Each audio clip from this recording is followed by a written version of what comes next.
we read in Luke 2 that there was a man named Simeon. It says that he was waiting for the Messiah to come. In verse 36, it says, he was righteous and devout and was eagerly awaiting for the Messiah to come and rescue Israel. And then we know from the story that Mary and Joseph bring the baby Jesus to Simeon, and he gives a blessing over him.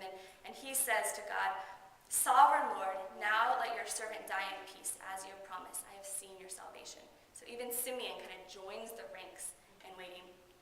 And just one more look. Luke 7, verses 18 through 19. This is an occurrence with John the Baptist and his disciples talking about who Jesus might be. John the Baptist's disciples told him about all these things, meaning what Jesus was doing. John the Baptist, calling two of them, he sent them to the Lord to ask, Are you the one who was to come, or should we expect someone else? So you guys are getting this with me? There's this expectation that's brewing, these prophecies that have been put forth, and they're wondering, is Jesus this one? We've been waiting for 400 years. Is Jesus the one? And that's what the celebration of Advent is all about. It's the two-pronged idea of looking back to how the Israelites waited for the first coming of our Messiah, and then it's us looking forward to the second coming of the Messiah. And that's what verses 7 through 11 really hit on. R.S. Thomas, a poet, says that the meaning is in the waiting. The meaning is in the waiting. So our lesson, what does this teach us? Maybe that waiting is not such a bad thing after all.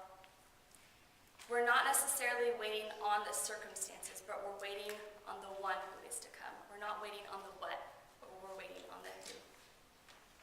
So what is practical faith according to James 5, verses 1 through 11? Practical faith could be practice waiting on God. Now we've looked how the Israelites did that, and we're going to look particularly now in verses 7 through 11 and see what we can learn from the poor and how they waited in their situation. The first thing that we can learn from verses 7 through 8 is placing hope in future waiting. And I'm going to unpack this a little bit for you. In verses 7 and 8, it uses the two ideas, the Lord's coming and the Lord's coming is near. And then we're given the example of the farmer. Verse 7b says, See how the farmer waits for the land to yield its valuable crop, and how patient he is for the autumn and the spring rains. Now I know some of you guys probably did some more look into this, and in your book too, I think it talked about it a bit. But just to give you a little bit of context, in Palestine, the audience to which he is writing to, the farmer was particularly dependent upon the rain that came in the late autumn and the early spring. For the farmer who prepares a field, sows seed, and then waits for a crop to come is a very natural illustration of waiting, because he can do little to impact or affect the outcome. It must rain at the right time, but it's not dependent upon him.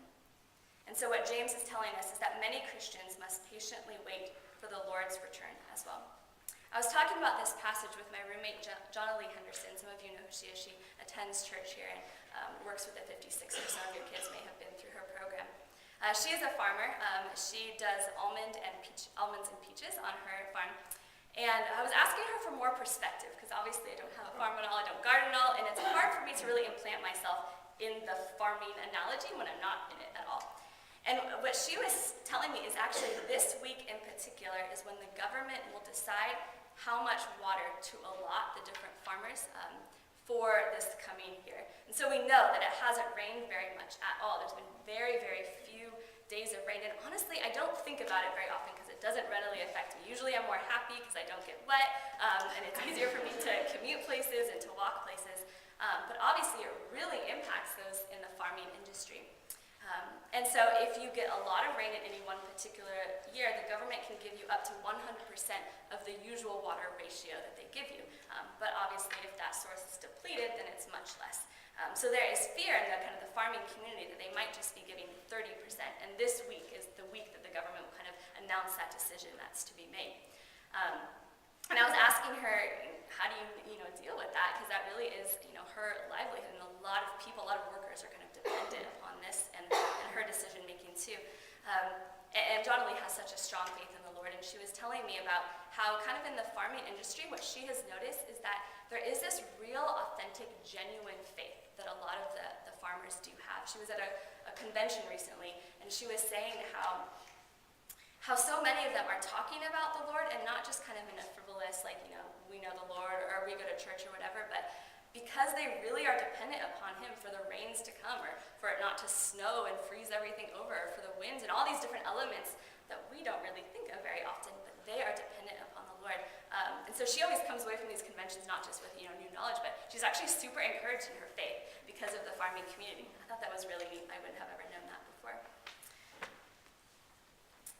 Commentator Moo speaks of every reference to early and late rains in the Old Testament occurs in the context affirming the faithfulness of the Lord. Let me say that again. Every reference to early and late rains in the Old Testament occurs in the context affirming the faithfulness of the Lord. There's Deuteronomy, Jeremiah, Hosea, Joel, Zechariah, etc., these different references that he gives. That's really interesting to me, that whenever rains are talked about, partnered with that is an idea of faithfulness to the Lord. And he goes on to say, James's readers, being biblically literate, would have detected in the language of this verse about farmers an echo of the broader biblical theme, and thereby would be given a further reinforcement of confidence and of waiting for the Lord to act. Interesting. So the farmer must place his or her hope in the future for waiting for God's coming. In verse 7, James urges believers to be patient in view of the fact that the Lord is coming. In verse 8, James bases his exhortation to patience on the nearness of the Lord's coming. That's what verse 8 talks about, the nearness of the Lord. So what am I kind of trying to bring from this? That there's this future expectation and confident hope that we know of that the Lord is coming. And this is what the farmer is doing. That the farmer is dependent upon the Lord and waiting upon Him. And we're given that analogy to have the same type of faith and trust that the Lord is coming. You don't know exactly when He's coming. You don't know exactly when the rain is coming. You don't know exactly how much it will be provided or things like that. You don't know all of the what and the when and the how, etc. But we do have this expectation, this confident expectation that the Lord is coming. And what will come when the Lord comes again? Restored bodies, renewed creation, beauty everywhere. No more decay, death, sickness, injury, broken relationships, addiction, loneliness, or depression. Revelation 21:5 says, "Behold, I make all things new."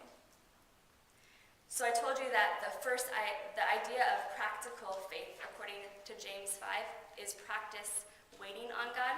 And the first way that we can do it, as I said, is placing hope in future waiting. We see again how the farmer is placing that hope even in the future waiting of the rains. And we too can place our hope, as James talks about, in the future coming of the Lord. And what does that do to encourage us in our current trial? Where we are right now, all of us can say we are waiting in something right now that is difficult for us. Placing hope in the future of God's coming encourages us in our trial today, because we know that this sickness will not always be this way. We know that this broken relationship will not always be this way, that this pain will not always be this way. And you'll remember that we learned in a couple studies ago, your situation is not a forever situation. Your trial is not a forever trial. And that's the encouragement that we can get from the idea that the Lord is coming. So the second idea of how we can practice waiting on God, as you see on your paper, is persevering through present waiting. This is what verse 10 says. As an example of patience in the face of suffering, take the prophets who spoke in the name of the Lord. And you see that right there? He says, take as an example the prophets. So we're not given a list of who these prophets are, but I think a great place to turn would be Hebrews 11. This is the great faith chapter where we see by faith this person did this, by faith this person did this. Let me just read from verse 32. And what more shall I say, says the author of Hebrews? I do not have time to tell about Gideon and Barak, Samson, Jephthah, David, Samuel, and the prophets, who through faith conquered kingdoms, administered